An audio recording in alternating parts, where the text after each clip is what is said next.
मुख्यमंत्री कैसा हो, महाराष्ट्र विधिमंडळाच्या भारतीय जनता पार्टीच्या गटनेतेपदी माननीय या राज्याचे माजी मुख्यमंत्री आदरणीय या लाडक्या बहिणीचा लाडका भाऊ आदरणीय नामदार देवेंद्रजी फडणवीस साहेब यांची भारतीय जनता पार्टीच्या गटनेतेपदी इथे भारतीय जनता पक्षाच्या सर्व आमदारांनी इथे 137 आमदारांनी इथे निवड केलेली आहे। त्याबद्दल आमच्या मनात एक प्रचंड आनंद झालाय की एक विकासाची दिशा दाखवणारा, या महाराष्ट्राला विकासाची दिशा दाखवणारा नेतृत्व कोण असेल तर ते आदरणीय देवेंद्रजी फडणवीस साहेब आहे।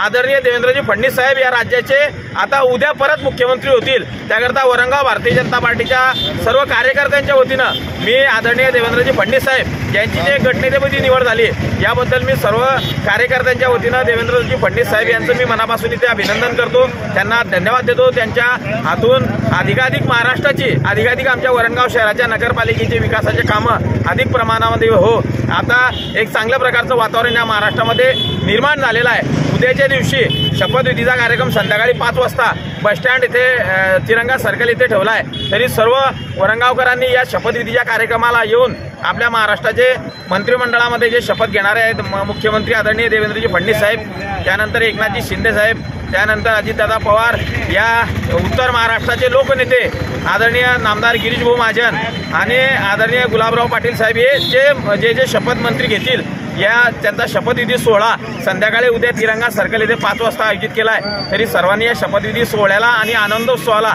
इथे उपस्थित राहावं। परत देवाभाऊंचं मी मनापासून वरंगावकरांच्या वतीनं मनापासून त्यांना धन्यवाद देतो, त्यांना पुढील वाटचालीसाठी शुभेच्छा देतो। जय हिंद, जय महाराष्ट्र, जय वरंगाव।